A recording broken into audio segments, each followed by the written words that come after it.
Okay, so while we're waiting on a call back from that guy or a response at all, I'm going to go ahead and work on this duplex evaluation. I can't necessarily share you numbers or addresses or anything, so this is kind of hard for me to share my screen.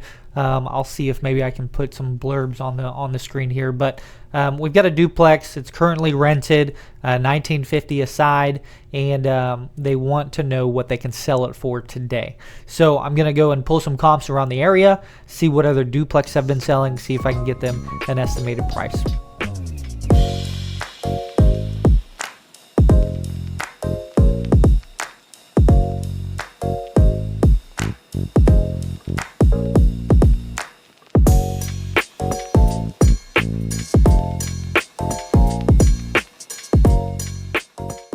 Okay, so turns out that buyer that was interested in that property for the redemption rights already had a contract on the property. I was not informed of this per the seller. The seller made it seem like she didn't have any information from this buyer other than he was interested, including she didn't even have a price. But I talked with him a little bit more, and he said he did have a price. Talked to her again. Yes, she did have a contract on it. She didn't fill me in on those details, but I told her it sounds like there's enough room to pay me for my services with the current contract that they have. So I'm talking with her to see if she wants to get me involved to be her representation to make sure the whole transaction goes as planned this time, because it wasn't handled very good from the start without an agent involved. So hopefully I can get involved with that one. I can get them to the closing table, get their redemption rights redeemed so that they avoid that foreclosure and put some money in their pocket. So that's where we're at. I actually just got a text I'm looking at now. Sounds like that deal we were negotiating earlier this morning, we finally got it negotiated out, and we're going to be typing up some contracts. So I'm going to handle that just after lunch. Headed to lunch now. All right, guys, just got back from lunch. Just before I left for lunch, I did send out that evaluation for that duplex.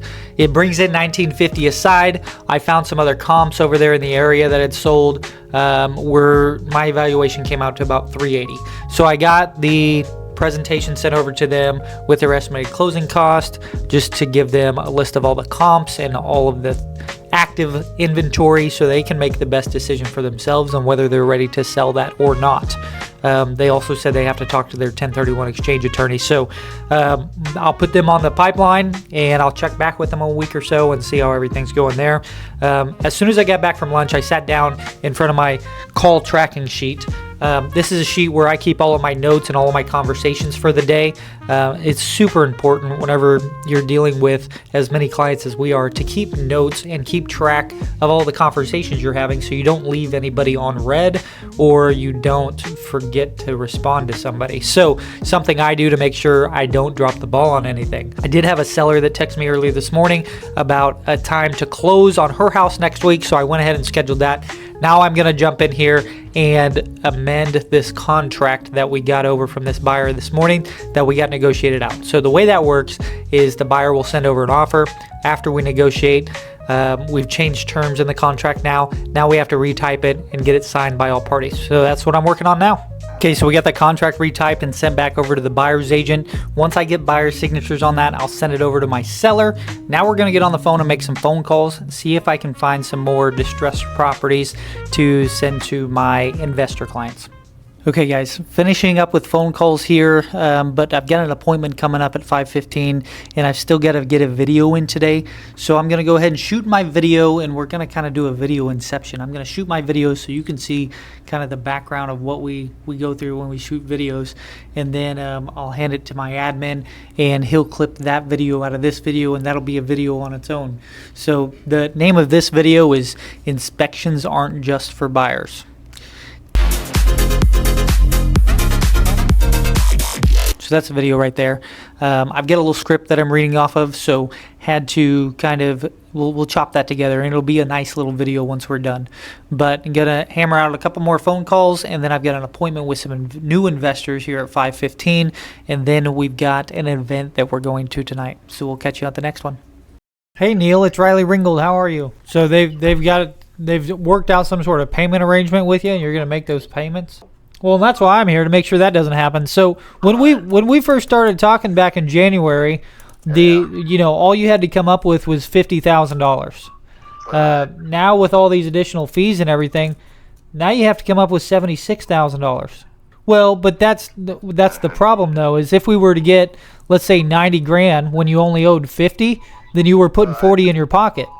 Now the bank's owed 76, so you're only putting 20 in your pocket.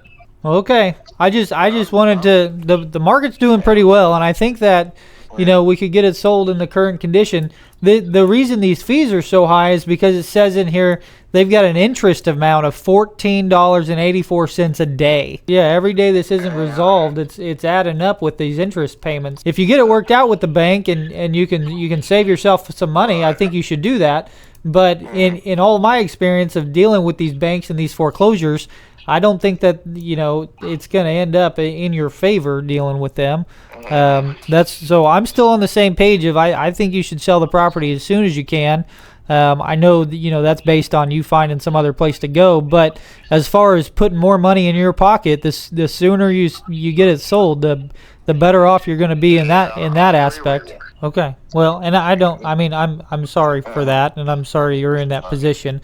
I just wanted to update you on kind of where this case was, and it sounds like you know where it is, and just keep you as informed as I can. Okay, we'll talk soon. All right, so 6 o'clock, I am headed to, just got out of my 5:15 meeting, met with a couple that wants to get into real estate investing, so we had that conversation. Good conversation. They're excited. I'm excited, hoping to find them something here pretty soon. Headed to our investor meetup tonight. So going there now, we've got a presenter that's going to talk about 3D printing some homes here in Topeka. So that'll be fun. Hey guys, so just left my real estate investor meetup.